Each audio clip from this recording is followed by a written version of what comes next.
Let's move forward to Green Bay, Aaron Rodgers. He said Sunday after the win over the Rams that his toe felt better, it hadn't been stepped on, didn't need a shot at halftime like he did against the Vikings. And then he just kind of casually said, we're going to do some tests tomorrow and may have surgery. And it just all seems so nonchalant that I don't think it registered with the reporters on the call that guy may have surgery. And he addressed the possibility of surgery and whether or not he wants to go that route earlier today with Pat McAfee. Here's what Aaron Rodgers had to say. As compared this Monday to the last Monday, I definitely felt better, and same with this Tuesday to last Tuesday. So, just keep getting treatment. We're hoping to avoid surgery, obviously, but the surgery would be such a minor one. It wouldn't be something that I'd have to miss time with. That's a prereq for any surgery that I have at this point. I'm not going to miss any time. So we'll kind of reassess early next week and make a decision. But it's not something where I could have surgery, on a Monday or Tuesday and play on Sunday. Shaving a haircut, apparently, for Aaron Rodgers in the bye week. I didn't watch his appearance. I don't know if he apologized to the reporter that he accidentally or inadvertently or intentionally called out as being the one who was spreading disinformation about COVID toe last week. It's funny how these things just kind of pop up and then you just disappear. But I digress. That didn't sit well with me last week, Shireen, if you couldn't tell from the way I addressed it in the post at PFT. But it was the height of irony that in complaining about disinformation, about him saying he has COVID toe, even though he said it in jest, he spread disinformation about the reporter who did it, and that person got harassed on Twitter by the Aaron Rodgers army. So anyway, it'd be nice to know that he did the right thing and apologized to the reporter who was incorrectly called out for incorrectly reporting on his COVID toe.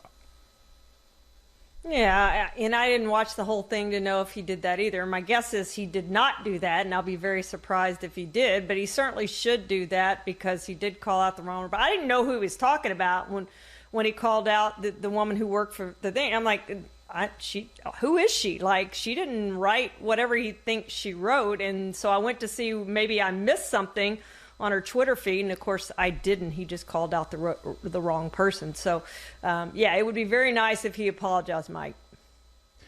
Well, and regardless, I don't think we should hold our breath or any other involuntarily body function while we wait for that apology from him. But we do wait to see how the toe is going to be. And it sounds like he hasn't and won't be getting the surgery. It's about rest and rehab and hoping that when he comes out of the bye week, it'll be better. And, the problem is for him, it gets stepped on again. That sets it back. You're out there playing. You're out there in increasingly bad weather, and the footing may not be great, and all those. It's just amazing to me when you watch a football game, that swarm of bodies and limbs and arms and everything, that there aren't more injuries as everyone crashes together. So even if he does have some improvement over the next week and a half, it may not take much for the toe to have a setback. So this is going to be a potential issue that Aaron Rodgers has all year long. And unless they get the playoff bye, the 1 seed in the NFC, it sounds like he's not going to be getting that procedure. Yeah, and the procedure, Mike, would immobilize the toe, and that's what he doesn't want to happen. Like, he still wants to have mobility in the toe. They're hoping that it just heals on its own, and he can get normal mobility back once that thing is healed. Now, how long it takes to heal, who knows? I mean, it's a bone in the pinky toe. I've had foot surgery before, and it's not fun. The benefit they have is, as we know, the best foot doctor in the entire country is based in Green Bay, Dr. Robert Anderson. So he has the guy right there, and they can figure it out together on what he wants to do. My question is, Mike, how did he fracture it during quarantine? Like, what was he doing that he fractured this toe during quarantine? There's got to be a good story there. We'll probably never hear it, or maybe not hear the truth if we hear a story about how he did it. But I am curious how he fractured his toe during quarantine. And that's a good question. I just assumed he suffered the injury in his last game before he tested positive, and they had no obligation to disclose anything to us because he was placed on COVID reserve on a Wednesday. That's the day we first would have known about the toe, so they just kept it quiet as long as they could. And we first found out about it the day that he returned, one day before the game against Seattle, when they added him to the injury report with a toe.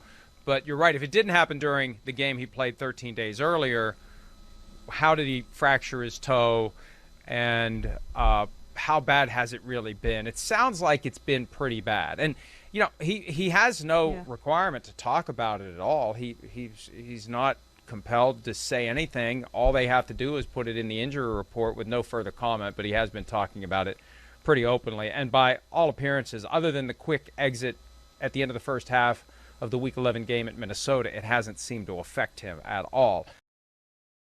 Hi, I'm Mike Tirico, and thanks for watching. Make sure to hit subscribe for the latest news and highlights from NBC Sports.